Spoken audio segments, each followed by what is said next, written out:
Oke, kesempatan ini saya akan coba rangkum sebuah film yang berjudul Let Us Pray. Gak begitu tahu rating di IMDb-nya berapa, yang jelas film ini sangat menarik untuk dibahas. Ini dia videonya.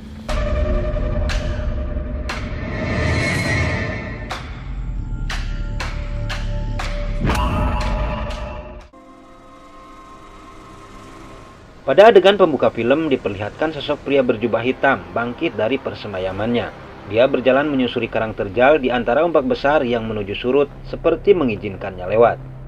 Dihantarkan segerombolan burung gagak, dia pun sampai di sebuah bukit dan memandang ke arah dasar permukiman. Lokasi tersebut terletak di pinggiran ibu kota Skotlandia. Siapakah pria ini? Beliau adalah aktor utama di film ini. Saking misteriusnya, pria ini bahkan tak memiliki nama untuk karakternya itu.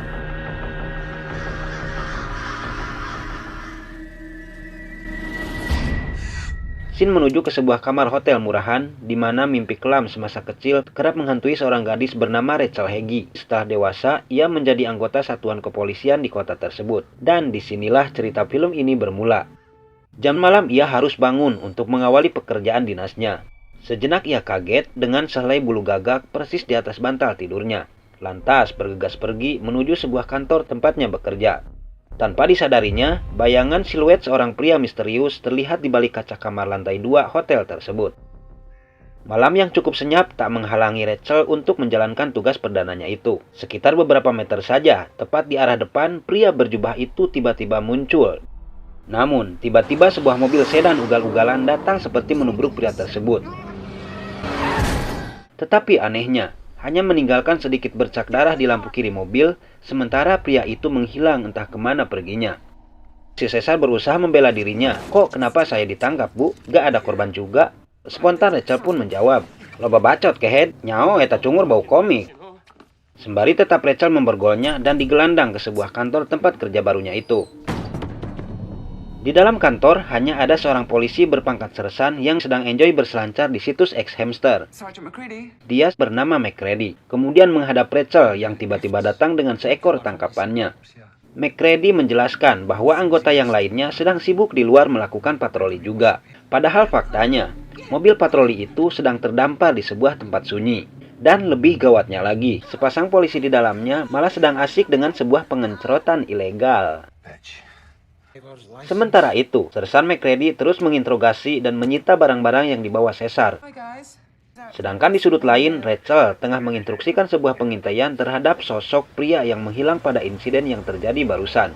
Usai main bola gatrik, kemudian Jake dan Jane bergegas melaksanakan instruksi Rachel. Padahal, mereka berdua hanya baru akan memulainya patroli.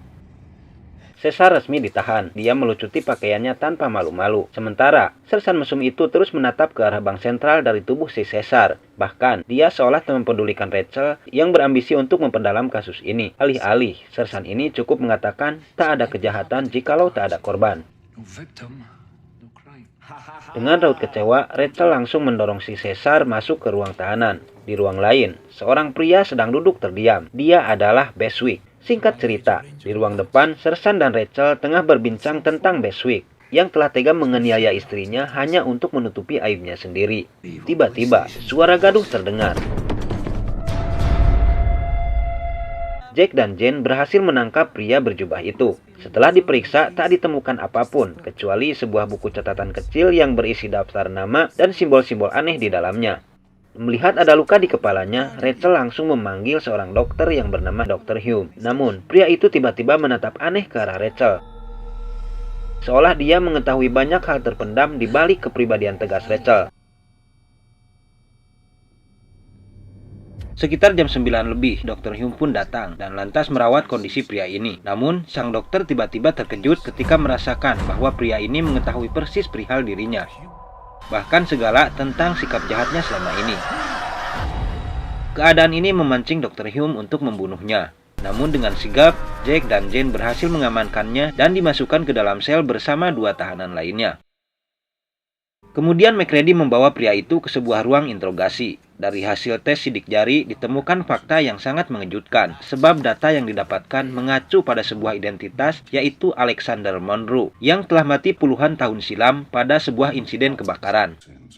Sesuatu yang lebih mengagetkan lagi, pria ini ternyata mempunyai kemampuan telepati. Dia dapat mencium aroma-aroma negatif pada seisi kantor itu. Hal ini membuat McCready resah luar binasa. Kemudian Rachel mengamankan pria ini di kamar tahanan nomor 6. Dari situlah pria ini dijuluki sebagai Six atau 6. Di ruang tahanan itu, Six semakin memperlihatkan gelagat anehnya ketika dia mampu menguasai jiwa satu persatu penghuni ruang tahanan itu. Kegelisahan McCready memang bukan tanpa alasan, sehingga ia terus menyelidiki misteri di balik sosok si Six ini. Saking paniknya, dia lantas bergegas pergi dengan alasan untuk berpatroli. Sedangkan Jack dan Jane pergi untuk melakukan investigasi di rumah Beswick dan Dr. Hume.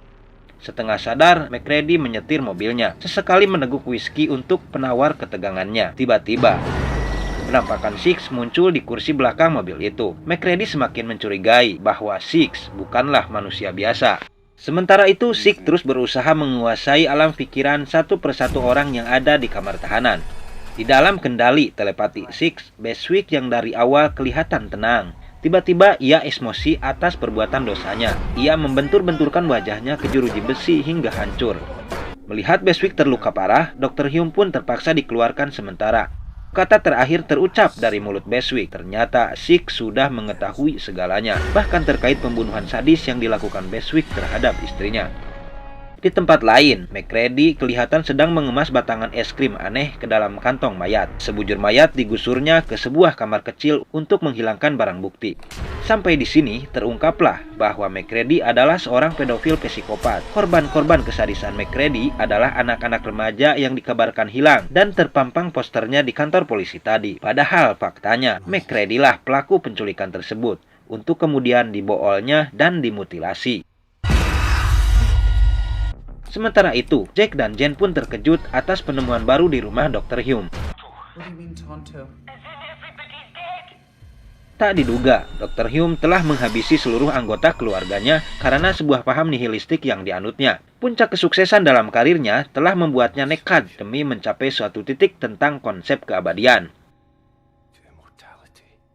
Kepalang terbongkar, Dr. Hume mengakui kejahatannya itu di depan Rachel. Bahkan dia sempat bermaksud membunuh Rachel juga, lantas kembali digelandang ke ruang tahanan.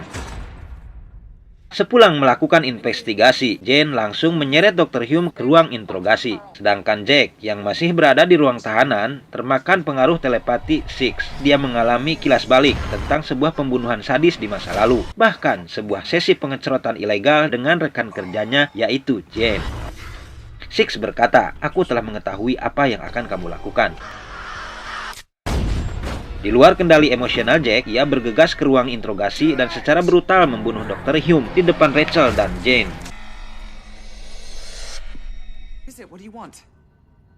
Di hadapan Rachel, akhirnya si Sesar mengakui bahwa telah mencelakai gadis itu hingga tewas. Namun, Six mengatakan bahwa saat ini sudah terlambat untuk melakukan penebusan, karena gadis itu telah meninggal baru beberapa menit saja, di mana si Sesar meninggalkannya yang kemos di selokan setelah dia menabraknya. Sementara itu, Rachel sendiri mengalami flashback ke masa kecilnya, di mana seseorang sedang menggadabah kegadisannya bahkan mencoba untuk membunuhnya.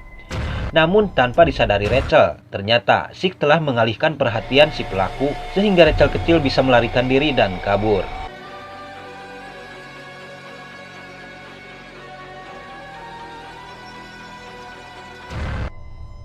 Six pun membocorkan sebuah rencana pembunuhan terhadap Rachel oleh Jack dan Jane karena tak ingin akhlak bejat mereka terbongkar. Dan benar saja, hampir-hampiran Jack mencekik Rachel sebelum akhirnya selamat dengan menyiramkan asam cuka ke arah mata si Jack. Tiba-tiba McCready pun datang.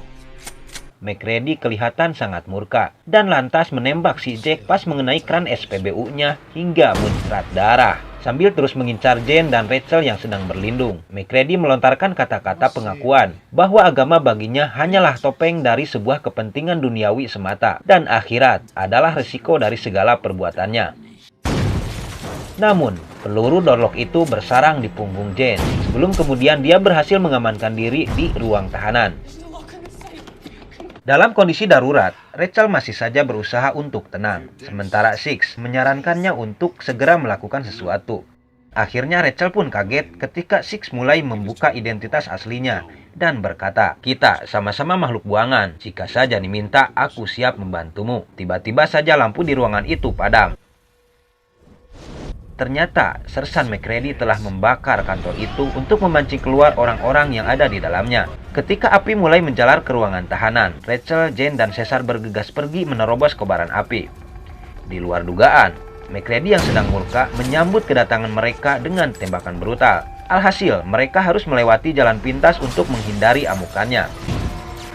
Namun sebuah kenaasan menimpa seorang Jane ketika dia terpeleset jatuh terpanggang pecahan kaca jendela. Sementara itu, Six sang pemegang kendali. Dari kejauhan, ia terus menyaksikan kegilaan akhlak MacReady yang sedang menekan wajah si Caesar ke sebuah mesin gerinda. Melihat gerakan Rachel, MacReady berbalik badan dan menembaki jerigen bensin yang dilemparkan Rachel. Namun justru malah jadi blunder dan membakar sekujur tubuh MacReady. Entah apa yang merasuki Sersan naas ini. Sempat-sempatnya dia mengutip sebuah ayat Alkitab tentang hari kematian. Namun Rachel tak sedikit pun mempedulikan bacotannya itu. Kemudian membasmi sang Sersan jahanam itu tanpa ampun. Kerasnya alur yang dilalui Rachel cukup menguras 3/4 emosi jiwanya. Tak lama, Six muncul dari sela kobaran api dengan buku catatan hitam di tangannya. Dia menghampiri Rachel dan mengatakan, "Aku hanya menginginkan jiwa mereka." Sepertinya semua yang telah terjadi di sana Six sudah mengetahuinya atau bahkan sudah di bawah kendalinya. Faktanya, nama-nama semua korban sudah terdaftar di catatan itu dan kemudian dia mencoretnya satu persatu. Ternyata Six adalah sosok makhluk dari kegelapan atau bisa dibilang iblis seperti itu, di mana dia telah menyaksikan segala bentuk kejahatan manusia dan membiarkannya. Sementara pada tengah malam itu, Six berhasil mengendalikan jiwa-jiwa mereka untuk kemudian merasakan akibat dari dosa-dosanya sebelum hari pembalasan tiba. Sementara Rachel Heggie, dia masih bisa selamat. Setidaknya, sejarah pahit hidupnya tak membuatnya gelap mata. Meskipun dendam dan amarah kian bergejolak dalam jiwanya, namun selama ini dia masih bisa mengendalikannya. Hal itulah yang membuat Six tertarik dengan Rachel Heggie ini.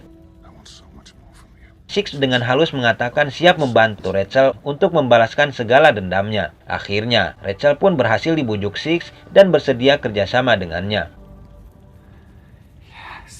Dan inilah titik awal perjalanan Rachel menuju kegelapan. Tamat. Kita ketemu lagi di video selanjutnya.